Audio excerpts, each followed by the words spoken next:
WrestleMania 41 अब हमसे सिर्फ 1.5 महीने दूर है जब हम इस रेसलमेनिया 41 को एक्सपीरियंस करेंगे।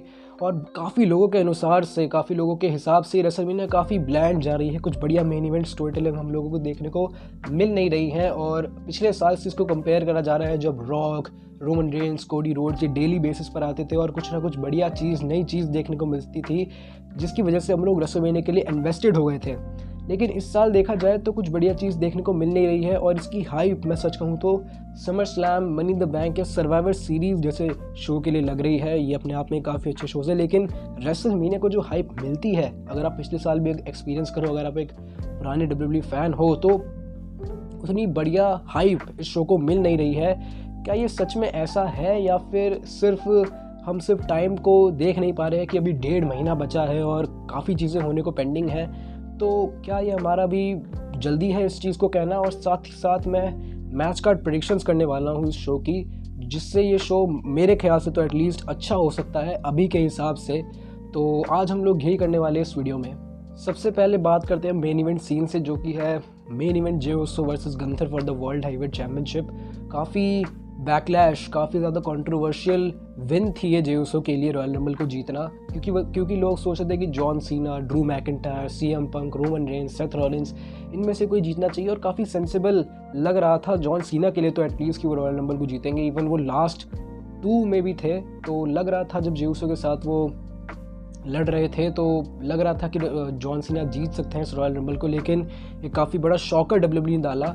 मेरे ख्याल से भी मैं जे उसो को नंबर 4, टॉप 4 में या फिर इवन टॉप 7-8 में भी नहीं रखता, क्योंकि जे उसो के लिए उस टाइम पे तो एटलीस्ट कुछ चीज़ें प्लान मुझे लग नहीं रही थी। और इवन उनका गंथर के साथ एक मैच भी हो चुका था सैटरडे नाइट्स मेन इवेंट में, तो कुछ फ़ायदा था नहीं कि उनको एक वर्ल्ड चैम्पियनशिप अपॉर्चुनिटी दी जाए रेसलमेनिया में। लेकिन काफ़ी शॉकर तो ये था, और जिस वजह से WWE पर आई बॉस गई हैं, आई बॉस अट्रैक्ट हुई हैं WWE पर, और लोग इसको बू कर रहे हैं, लोग इसको हेट कर रहे हैं इंटरनेट पर। लेकिन अगर हम जाएं लाइव ऑडियंस में देखें तो हीट की बौछार हुए जा रही है। तो काफ़ी डिफरेंट चीज़ हमको देखने को मिल रही है कि एक तरफ इंटरनेट रेसलिंग कम्युनिटी इसको हेट दे रही है और दूसरी तरफ जो ऑडियंस है वो इसको पसंद कर रही है। लेकिन इसका एक मेन चीज़ जिसकी वजह से इसको हेट मिल रही है कि अगर ये मैच होना ही था रेसलमेनिया में, तो इसको एक हफ्ते पहले सैटरडे नाइट्स मेन इवेंट में क्यों करवाया? क्योंकि अगर हम एक तरफ से देखें तो विंस मैकमैन अगर होते तो वो बड़े मैचेस को once in a lifetime या फिर फर्स्ट टाइम एवर की तरह ट्रीट करते हैं कि ये मैच आज तक हुआ नहीं। लेकिन ट्रिपल एच की जो ये WWE है, इसमें उनको काफ़ी बार ऐसी चीज़ें देखने को मिली हैं। अगर आप देखो तो रेसलमेनिया 40 में सेथ रॉलिंस और ड्रू मैकिंटायर का मैच हुआ था। अब चाहे वो एक रीज़न की वजह से हुआ था कि सीएम पंक इंजर्ड हो गए थे, लेकिन वो मैच भी रॉ में हो चुका है, रॉ के एक रेगुलर शो में भी हो चुका है। और जिससे हमें ये पता चलता है कि शो की ट्रिपल एच इसमें ज़्यादा वो नहीं रखते इंपॉर्टेंस कि ये मैच हुआ है या पहले नहीं हुआ है। वो मैटर करता है स्टोरी लाइन की, क्या वो स्टोरी लाइन के हिसाब से फिट बैठ रहा है। लेकिन ये है एक मैच जो कि कंफर्म हो चुका है मेंस वर्ल्ड टाइटल के लिए, एक वर्ल्ड टाइटल के लिए। दूसरे टाइटल की अगर हम बात करें दूसरे वर्ल्ड टाइटल की, जो कि पिछले साल काफ़ी ज़्यादा फ़ैन फेवरेट था कि देखना चाहते हैं कि इस चैम्पियनशिप के लिए जो मैच है Cody Rhodes versus Roman Reigns जो पिछले साल हुआ था, इस साल के लिए तो एटलीस्ट अभी एलिमिनेशन चेंबर पे डिपेंड करता है कि कौन फेस करेगा अनडिस्प्यूटेड यूनिवर्सल चैम्पियन को।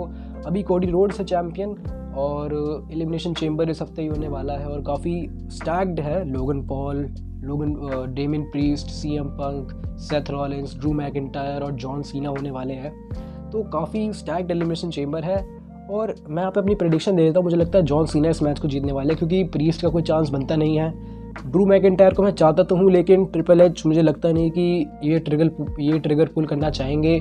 सीएम पंक देखा जाए तो एक मीनिंगफुल चीज़ है कि हो सकता है सीएम पंक और कोडी रोड्स का मैच हो जाए, क्योंकि देखा जाए तो इन दोनों की भी स्टोरी लाइन बनी थी रॉयल रंबल 2024 से 25 से पहले की जो रॉ हुई थी, उसमें इन दोनों की प्रोमो बैटल भी हुई थी। तो ऐसा नहीं होगा कि इसके लिए लोग पागल हो जाए कि ये मैच ही हो गया। सेथ रॉलिंस के साथ एक अच्छी हिस्ट्री है, लेकिन लगता नहीं है कि इसकी वजह से जो है ट्रिपल एच इस विनर को जो है सेथ रॉलिंस को बना देंगे। और डेमिन प्रीस्ट को मैंने बता ही दिया, डेमिन प्रीस्ट है ही नहीं, मतलब देख सकते हो आप, ये बस एक फिलर देख सकते हैं हम डेमिन प्रीस्ट को।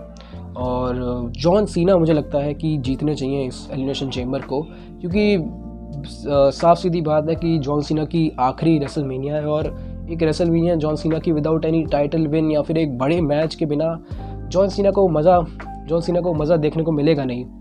तो एलिमिनेशन चेम्बर उनको जीतना चाहिए। और जो रॉक ने कोडी रोड्स को एक ऑफ़र, एक प्रपोजल दिया था, जो कि हमको एलिमिनेशन चेम्बर में पता चलेगा, मेरी प्रेडिक्शन मुझे लगता है कि यहाँ पर कोडी रोड्स हील टर्न कर सकते हैं अपना एक्सेप्ट करके, या फिर हो सकता है कि पहले वो एक्सेप्ट ना करे, लेकिन रेसलमेनिया में आते आते या फिर रेसलमेनिया में वो अपना हील टर्न कर दे ऑन जॉन सीना, जिससे हमें एक हील कोडी देखने को मिल सकते हैं।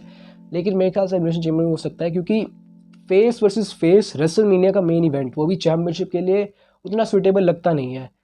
लेकिन कुछ एक्सेप्शंस हैं, फॉर एग्जांपल रॉक वर्सेस सीना हमको देखने को मिला है 2 साल तक। लेकिन देखा जाए तो अभी के लिए फेस वर्सेस हील एक ट्रेडिशनल रेसलमेनिया मेन इवेंट माना जाता है, जो कि हमको पिछले साल, उससे पिछले साल जो हमको ज़्यादातर यही देखने को मिलता है। तो कोडी रोड्स में भी अपना हील टर्न कर सकते हैं, या फिर हो सकता है कि रॉक किसी और के लिए इस प्रपोजल को लेके जाए और वो अपना हील टर्न, या फिर वो जो पहले से हील है वो फेस करे कोडी रोड्स को एट रेसलमेनिया। बट मेरी प्रेडिक्शन ये होगी कि कोडी रोड्स हील फेस कर सकते हैं जॉन सीना को वर्ल्ड टाइटल के लिए, क्योंकि बेस्ट सिनेरियो है जॉन सीना के लिए, उनकी लास्ट रेसलमेनिया है, क्यों ना उनको दिया जाए। मे बी रैंडी ऑर्टन के साथ भी उनका मैच बढ़िया हो सकता है, लेकिन केविन ओवेंस के साथ जो है उनकी राइवलरी भी बची हुई है। तो ये चीज़ मेरी होगी दूसरे वर्ल्ड टाइटल के लिए। जल्दी से बात करते हैं 2 वुमेन चैम्पियनशिप्स की, जो कि डिफेंड होने वाली हैं। एक का तो कंफर्म हो चुका है, Tiffany Stratton versus Charlotte Flair.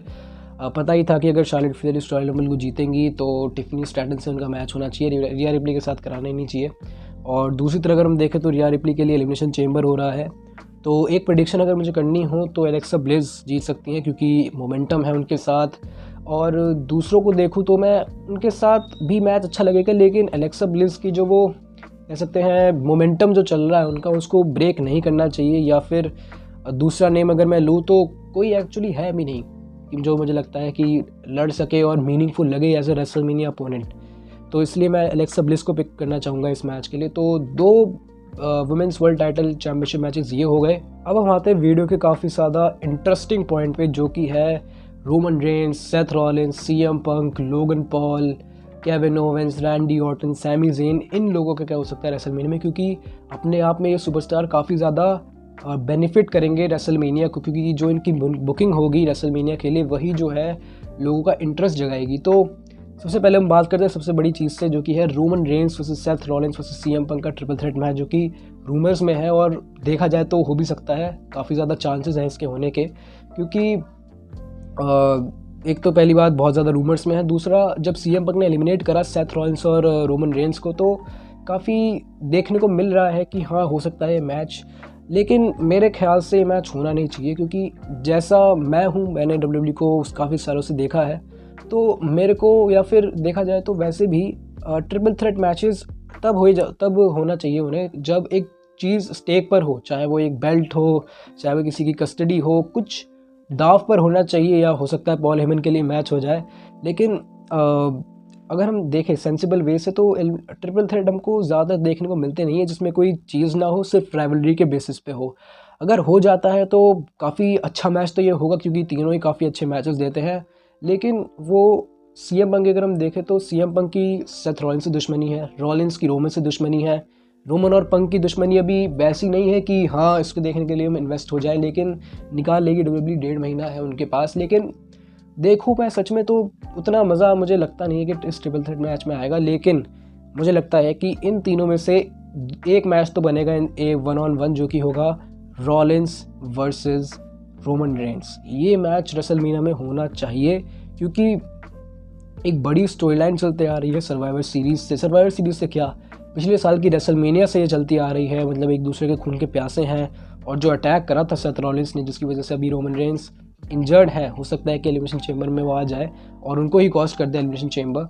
हो सकता है, क्या क्या हो सकता है पता नहीं, क्योंकि ये ट्रिपल एच की एरा है। लेकिन एक काफ़ी अच्छा मैच ही होगा रॉलिंस वर्सेस रोमन रेंस, और मैच को देखने में मज़ा ज़रूर आएगा, और मे बी एक नाइट का ये मेन इवेंट बन सकता है। बात करें सीएम की, तो मुझे लगता है उनका मैच लोगन पॉल होना चाहिए।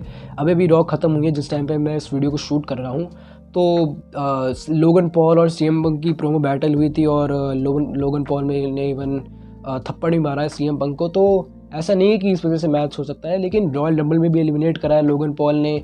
उससे पिछली जो स्मैकडाउन हुई थी उसमें भी सीएम पंक ने केविन ओवेंस से कहा था कि मैं कभी लोगन पॉल से हारा नहीं हूँ। तो हो सकता है कि सीएम पंक और लोगन पॉल का मैच हो जाए। और काफ़ी कॉन्ट्रास्टिक नेचर है, एक तरफ है फ़ैन फेवरेट लोगों का पसंदीदा सीएम पंक, और एक तरफ है लोगन पॉल जिसकी बात कम करे तो सही रहेगा क्योंकि हेट इतना किया जाता है इस रेसलर को। तो देखा जाए तो काफ़ी अच्छा मैच होगा। रेसलिंग क्वालिटी में मुझे लगता है one of the best matches निकल के आएगा अगर ये होता है तो।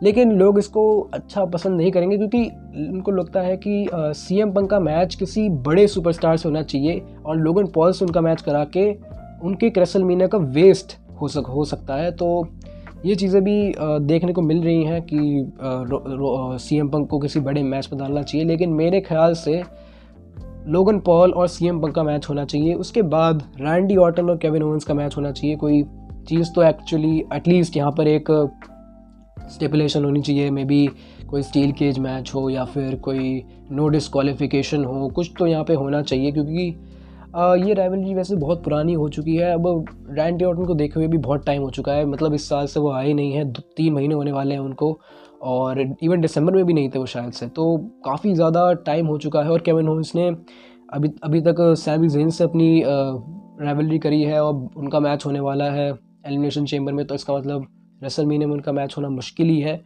तो हो सकता है कि एलिमिनेशन चेंबर में रैंडी ऑर्टन आ जाए और केविन ओवेंस को कॉस्ट कर सकते हैं और हमको ये मैच देखने को मिल जाए। लेकिन एक काफ़ी इंटरेस्टिंग चीज़ कि सैमी ज़ेन के साथ क्या होगा, क्योंकि इंटरकॉन्टिनेंटल चैम्पियनशिप के लिए भी उनको अब दाया जा नहीं सकता क्योंकि अभी मैं आऊँगा उस पर कि इसमें कौन लड़ सकता है। तो टैग टीम में तो उनके साथ कोई पार्टनर होना चाहिए, एक सेंसिबल पार्टनर, और यूएस चैम्पियनशिप के लिए वो जाएंगे नहीं, मुझे लगता नहीं है। और स्मैकडाउन के सुपरस्टार से वो लड़ सकते हैं, लेकिन देखा जाए तो एक काफ़ी बड़ी चीज़ है कि सैमी ज़ेन किससे लड़ेंगे। वो रेसलर जिसने तुम्हारी रेसलमेनिया को मेन इवेंट करा है एक बार और काफ़ी बड़ा एसेट है तुम्हारी कंपनी के लिए, उसके लिए कोई प्रॉपर डायरेक्शन देखने को मिल नहीं रही है कि कौन फेस करेगा सैमी ज़ेन को या फिर सैमी ज़ेन किसको फेस करेंगे रेसलमेनिया में। सेम चीज़ मैं यहाँ पे ड्रू मैकिंटायर के साथ कह सकता हूँ, लेकिन ड्रू मैकिंटायर के लिए है ऑप्शंस, यहाँ पे 2 ऑप्शंस हैं, डेमन प्रीस्ट और एले नाइट।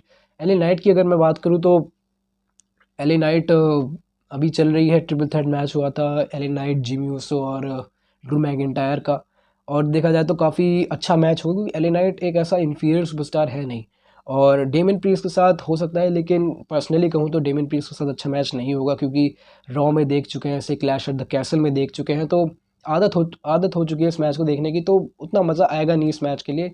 लेकिन ड्रू मैकिंटायर जो कि काफ़ी बड़े लग रहे थे कि रेसलमेनिया में उनके साथ कुछ बढ़िया किया जाएगा, सीएम पंक के अगेंस्ट कुछ हो सकता है, रॉलिंस के अगेंस्ट कुछ हो सकता है या फिर रोमन रेंस के अगेंस्ट कुछ हो सकता है, उन सब पर ट्रिपल एच ने पानी फेर दिया है और लग नहीं रहा है कि ड्रू मैकिंटायर के साथ कुछ बढ़िया चीज़ें होने वाली हैं इस साल की रेसलमेनिया में। अब हम बात करते हैं इंटरकॉन्टिनेंटल चैम्पियनशिप के मैच में। तो एटलीस्ट ये तो काफ़ी प्रेडिक्टेबल मैच है क्योंकि एजे स्टाइल्स और ब्रॉन ब्रेकर की हमको देखने को मिली है राइवलरी।